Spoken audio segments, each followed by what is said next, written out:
आप सभी का आज के इस वीडियो में बहुत बहुत स्वागत है। दोस्तों, आज का हमारा टॉपिक है difference between small finance bank and payments bank. आज हम जो टॉपिक पे बात करने वाले हैं वो ये है कि जो स्मॉल फाइनेंस बैंक हिंदुस्तान में चलती हैं और जो पेमेंट्स बैंक हैं उसमें अंतर क्या होता है। काफ़ी लोग इस बात से कन्फ्यूज़ हैं, तो आज के इस टॉपिक में हम डिटेल में चर्चा करने वाले हैं कि जो फाइनेंस बैंक होती है स्मॉल फाइनेंस बैंक और पेमेंट्स बैंक्स होती है उसमें अंतर क्या होता है। तो reserve bank of India RBI ने लाइसेंस दिया है पेमेंट्स बैंक को और स्मॉल फाइनेंस बैंक को कि बहुत सारे ऐसे सेक्टर हैं हिंदुस्तान में जहाँ पर जो बड़ी बड़ी बैंक्स हैं वो उनको पूरी तरह सर्विसेज नहीं दे पाती हैं। जैसे कुछ सेक्टर्स हैं, मैं आपको नाम बताना चाहूँगा वन बाय वन, कि जैसे स्मॉल बिजनेसेस, छोटे छोटे बिजनेस की बात करें, या अनऑर्गेनाइज्ड सेक्टर कोई भी है, या लो इनकम हाउस होल्ड है, या कोई फार्मर्स किसान हैं, या कोई माइग्रेंट वर्क है, या कोई लेबर वर्क के लोग हैं, या कह सकते हैं जो गरीब कस्टमर्स होते हैं, गरीब लोग होते हैं, तो उन तक बहुत सारी बैंकों की सुविधाएं आज तक पहुंच नहीं पा रही हैं। तो जो स्मॉल फाइनेंस बैंक है और जो पेमेंट्स बैंक है ये फाइनेंशियल इंक्लूजन में भी सहायता करती है। ऐसा क्षेत्र जहां पर बैंकिंग की सुविधा पहुंच ही नहीं पा रही है वहां तक ये जो बैंक्स हैं लोगों को बैंकिंग की सुविधाएं प्रोवाइड कर रही है, मतलब फाइनेंशियल सर्विसेज प्रोवाइड करती हैं, जैसे पैसा जमा करना, निकालना, खाता खोलना, पैसा ट्रांसफ़र करना, ये सारी चीज़ें। तो स्मॉल फाइनेंस बैंक और पेमेंट्स बैंक को जो लाइसेंस मिला है वो इसी बात के लिए मिला है कि जो ऐसे सेक्टर जहाँ पर बैंकिंग की सुविधा नहीं पहुँच पा रही वहाँ पर क्रेडिट की सुविधा देना, लोन देना, ट्रांसफ़र की फैसिलिटी दिलाना, रिचार्ज कराना, बिल पेमेंट कराना और बहुत सारी फाइनेंशियल सर्विसेज प्रोवाइड करना।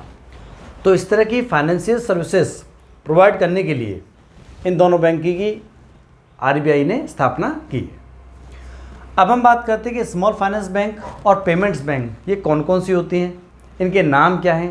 तो यहाँ पर देखेंगे स्मॉल फाइनेंस बैंक है हमारी एयू स्मॉल फाइनेंस बैंक, ये टोटल 10 हैं। तो दूसरा हो गया हमारा capital small finance bank limited, Fincare small finance bank, Equitas, ESAF, Suryoday, Ujjivan, Utkarsh, north east और general small finance bank limited. तो ये 10 प्रकार की हमारी स्मॉल फाइनेंस बैंक हैं। और अब हम बात करते हैं पेमेंट्स बैंक की, तो आपने सुना होगा Airtel payments bank, India post payment bank, Fino payments bank, Paytm payments bank और Aditya Birla Idea payments bank, Jio payments bank limited और एनएसडीएल पेमेंट्स बैंक लिमिटेड। ये सारी जो बैंक हैं वो पेमेंट्स बैंक कहलाती है। ये हो गई हमारा स्मॉल फाइनेंस बैंक की डिटेल और पेमेंट्स बैंक की डिटेल। तो अब ये आपको कन्फ्यूजन नहीं रहेगा कि कौन सी हमारी स्मॉल फाइनेंस बैंक है और कौन सी हमारी पेमेंट्स बैंक है। आइए अब हम आगे देखते हैं कि इनमें अंतर क्या होता है। हमारा जो टॉपिक है कि भाई difference between small finance bank और पेमेंट्स बैंक, पेमेंट बैंक और स्मॉल फाइनेंस बैंक में अंतर क्या होता है। बहुत सारे लोग कन्फ्यूज होते हैं इस बात को लेकर, भाई इसमें अंतर क्या होता है, पेमेंट बैंक क्या होती है, स्मॉल फाइनेंस बैंक क्या होती है। तो आज के इस वीडियो में इसी बात पर हम चर्चा करेंगे। Please next. तो अब हम देखेंगे कि स्मॉल फाइनेंस बैंक और पेमेंट्स बैंक में अंतर क्या होता है। तो सबसे पहला जो अंतर ये है कि कोई भी इंडिविजुअल प्रोफेशन जिसको 10 साल का एक्सपीरियंस है आपका फाइनेंस सेक्टर में, एनबीएफसी सेक्टर में, या हम बात करें माइक्रो फाइनेंस में या कोई लोकल एरिया बैंक्स में, तो वो एसएफबीज मतलब स्मॉल फाइनेंस बैंक को सेटअप कर सकते हैं। दूसरा हम बात करते हैं पेमेंट्स बैंक की। तो पेमेंट्स बैंक में कोई भी एग्जिस्टिंग हमारा प्रीपेड इंस्ट्रूमेंट है, कोई इंडिविजुअल या प्रोफेशंस, कोई एनबीएफसी कंपनीज, कोई कॉरपोरेट बिजनेस, कोई मोबाइल टेलीफोन कंपनी, या कह सकते हैं कोई सुपरमार्केट हुआ, कोई रियल सेक्टर का कोऑपरेटिव्स हुआ, कोई पब्लिक सेक्टर कंपनीज हैं, ये सभी की सभी पेमेंट्स बैंक के लिए अप्लाई कर सकते हैं।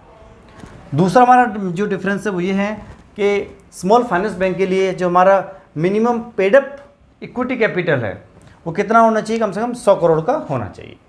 और अब हम बात करें कि भाई पेमेंट्स बैंक की, तो पेमेंट्स बैंक में जो भी हमारे प्रमोटर हैं या प्रमोटर ग्रुप्स हैं वो एक तो फिट होना चाहिए और उनके पास प्रॉपर प्रोफेशनल रिकॉर्ड होना चाहिए। तो उनके पास कम से कम 5 साल का एक्सपीरियंस होना चाहिए, तब वो एलिजिबल होंगे पेमेंट्स बैंक को प्रमोट करने के लिए।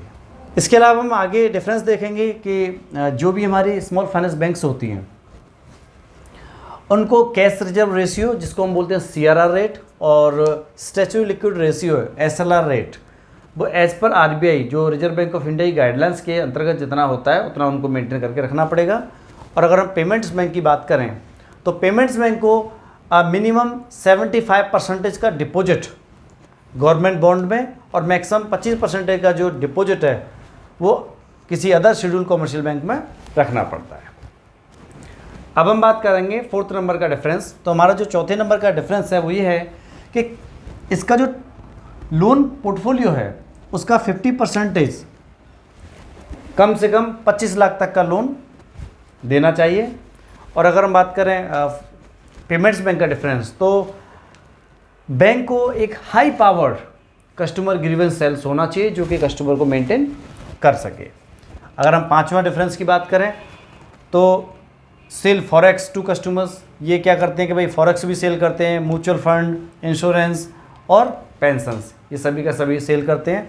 और पेमेंट्स बैंक की हम बात करें तो ये क्या क्या ऑफ़र करते हैं, जैसे इंटरनेट बैंकिंग हुआ, म्यूचुअल फंड, इंश्योरेंस हुआ, पेंशन हुआ, साथ साथ में BC पॉइंट्स, ATM भी देती है पेमेंट्स बैंक, और ट्रांसफ़र की फैसिलिटीज़, पैसा ट्रांसफ़र करना, रिचार्ज करना, बिल पेमेंट्स करना, ये सारी की सारी सर्विसेज एक पेमेंट्स बैंक प्रोवाइड करती है। और अब हम बात करेंगे 6 नंबर का डिफरेंस। तो हमारा जो 6 नंबर का जो डिफरेंस है वो ये है कि जो स्मॉल फाइनेंस बैंक हैं उनमें कोई रिस्ट्रिक्शंस नहीं होता काम करने का। और अगर वही बात करें हम पेमेंट्स बैंक में, तो पेमेंट्स बैंक में क्या होता है कि मैक्सिमम जो डिपॉजिट होता है, जो पब्लिक डिपॉजिट होता है, मतलब जो अकाउंट्स में पैसा रखा जा सकता है किसी पेमेंट्स बैंक में, वो सिर्फ और सिर्फ 1 लाख तक की लिमिट होती है। उससे ज़्यादा पैसा आप पेमेंट्स बैंक के खाते में नहीं रख सकते हैं। Payments bank can not issue credit card. इसके अलावा ये जानकारी और आपको मैं बताना चाहूँगा कि पेमेंट्स बैंक कोई भी क्रेडिट कार्ड भी इशू नहीं कर सकती है। तो ये हमारा बेसिक डिफरेंस होता है स्मॉल फाइनेंस बैंक में और पेमेंट्स बैंक में। दोस्तों उम्मीद है आपको ये वीडियो अच्छी तरह समझ में आ गया होगा। अगर आपको किसी भी प्रकार कोई डाउट होता है तो आप मुझे कमेंट बॉक्स में लिखकर पूछ सकते हैं। और दोस्तों अगर वीडियो अच्छा लगा हो तो शेयर सब्सक्राइब इसको ज़रूर करें। दोस्तों ये वीडियोस मैं स्पेशली उन लोगों के लिए बना रहा हूँ जो प्राइवेट सेक्टर में नौकरी करना चाहते हैं, बैंक में या NBFC में या किसी भी फाइनेंस सेक्टर में। इसके अलावा जो गवर्नमेंट जॉब की तैयारी करते हैं, प्राइवेट जॉब्स की तैयारी कर रहे हैं बैंक्स में, उन सभी के लिए बहुत ज़्यादा इम्पोर्टेंट होगा। इसके अलावा कुछ आप एग्ज़ाम्स भी पास करना चाहते हैं, जैसे IIBF के एग्ज़ाम्स होते हैं, तो उसके लिए भी ये वीडियो आप लोगों के लिए बहुत ज़्यादा उपयोगी रहेगा। थैंक यू वेरी मच दोस्तों।